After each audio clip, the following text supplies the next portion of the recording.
Good afternoon.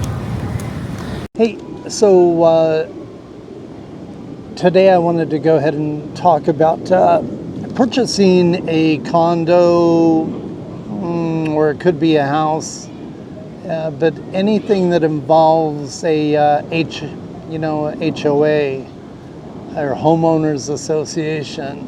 And these are just my opinions. Tell me what you think, but these are just my thoughts. Okay, so things to look out for, things that really are important.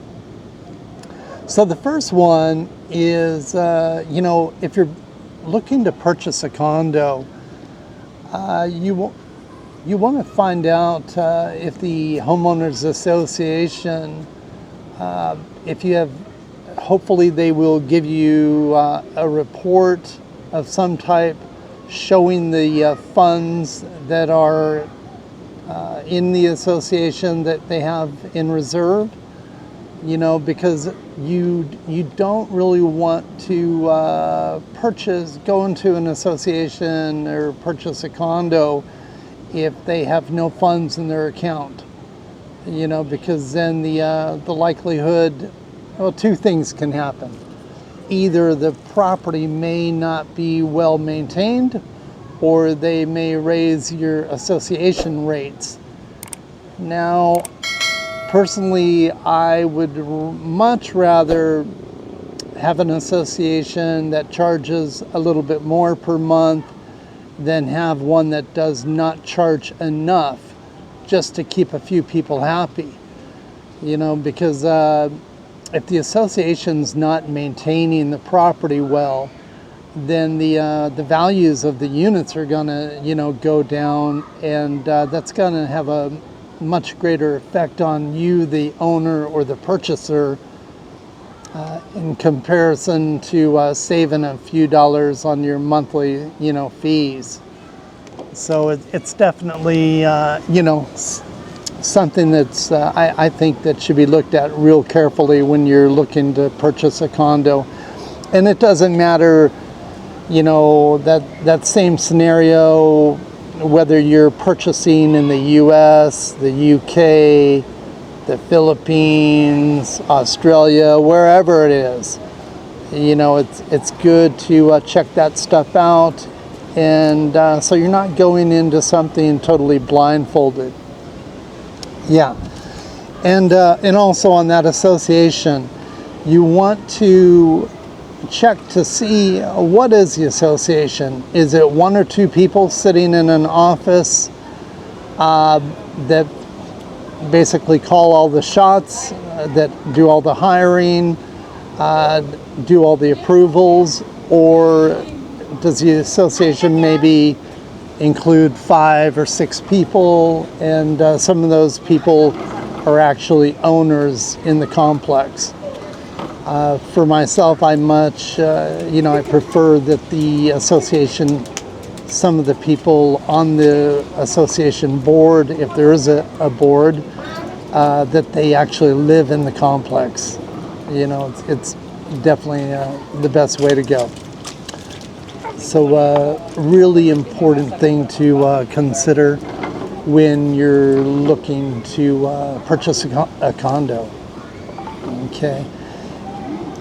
And then is the building well maintained? I recently looked at a condominium project where there were several different parts to it. The first development had a really green swimming pool. So for me, that was a red flag. It's like, okay, why is this pool not maintained? Why is it green? You want something that's really well maintained. The next item would be if you decide to rent out the condo and you're not going to live there full time. Again, this applies to a home also. But if you rent it out, are you going to get a return on your investment? And what percentage, is that return going to be? Is it going to be 2%? Is it going to be 5%? Or is it maybe going to be 10%? You know, whatever that percentage is, then you need to add in some kind of appreciation factor or depreciation factor. You know, and that's where you need to do your research. You don't want to purchase a place at the very peak of the market and then have the values decline by 30-40%. You know, it's hard to dig yourself out of that hole. So a lot of people make that mistake.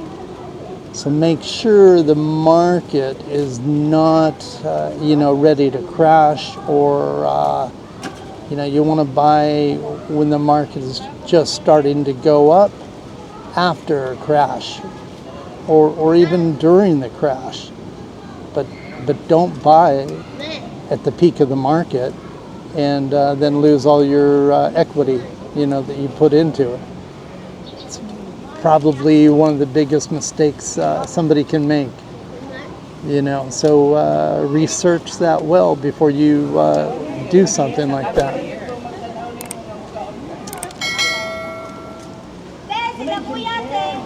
And you know, those are probably the main items I'm going to say as far as purchasing a condo.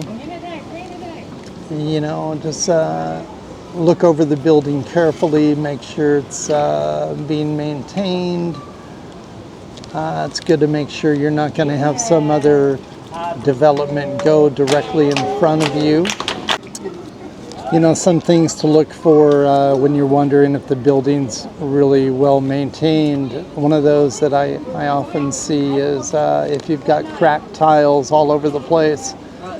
It's kind of a sign that that they're not quick on getting things done. You know, yeah. So cracked tiles is one. Broken windows, and you also want to make sure that the rules are kind of enforced. Some buildings I see, they do not allow you to hang towels and stuff from your windows. To me, it's a good thing, because if a potential buyer pulls up and all the units have clothes hanging outside the windows to dry, and it's kind of a real negative, you know, as far as resale goes, and it lowers the value of the property. It's kind of like living in a neighborhood where everybody has old beat up cars parked in front of their homes and the fences are falling down. You know, it really makes a difference. Or maybe the neighborhood has chain link fences around the front of everyone's front yards, and around the windows of the home you have security gates or security bars. It's a really bad sign. You know, it shows that there's probably high crime in the neighborhood, that kind of thing.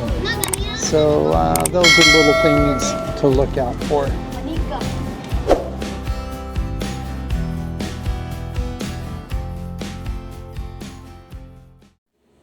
Thank you so much for watching. Hope you enjoyed this video, and I hope the information that I have given you is beneficial to you. If you have any questions or anything, you know, just send me a message and I'll be glad to get back to you. Have a good day or evening, whatever time it is, wherever you are. Thanks again.